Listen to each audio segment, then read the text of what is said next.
మంత్రులు సీతక్క, కొండా సురేఖ ఇద్దరు కలిసి ఎర్రవల్లి ఫామ్ హౌస్లున్న మాజీ సీఎం కేసీఆర్ సార్ను కలిసి మేడారం జాతరకు రావాలని ఆహ్వాన పత్రిక ఇచ్చిర్రు. కేసీఆర్ సారుకు శాల్వ గప్పి అమ్మవార్ల బంగారం కూడా ఇచ్చిర్రు. జాతర ముచ్చట్లను కొద్దిసేపు సారుకు వివరించారు ఇద్దరు మంత్రులు. ఇక ఇంటికొచ్చిన మంత్రులను కేసీఆర్ సార్ ఇంటామె శోభమ్మ ప్రేమపూర్వకంగా వల్కరించి ఇద్దరు మంత్రులకు అతిథి మర్యాదలు చేసింది. పసుపు కుంకుమలు, చీర, తాంబూలాలతోటి ఆడిబిడ్డలకు సంప్రదాయం ప్రకారం సత్కారం చేసినట్టే గౌరవించింది.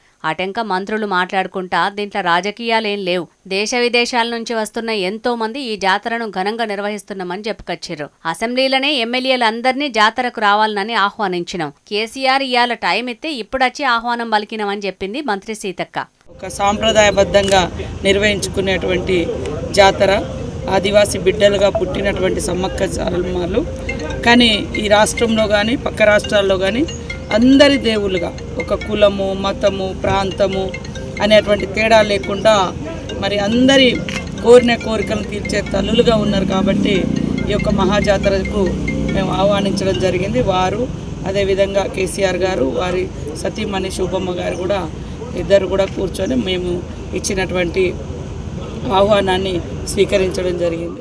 జాతరకచ్చే ముచ్చట్ల కేసీఆర్ అయితే సానుకూలంగానే స్పందించిండట. ఏదో ఒకరోజు గాలి మోటార్లో తనన్నాడట.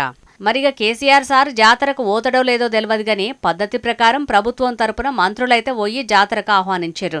జనవరి 28వ తారీఖు నుంచి 31వ తారీఖు వరకు జరిగే జాతరకు ఇప్పటికే అన్ని తీర్ల ఏర్పాట్లు పూర్తయినాయి.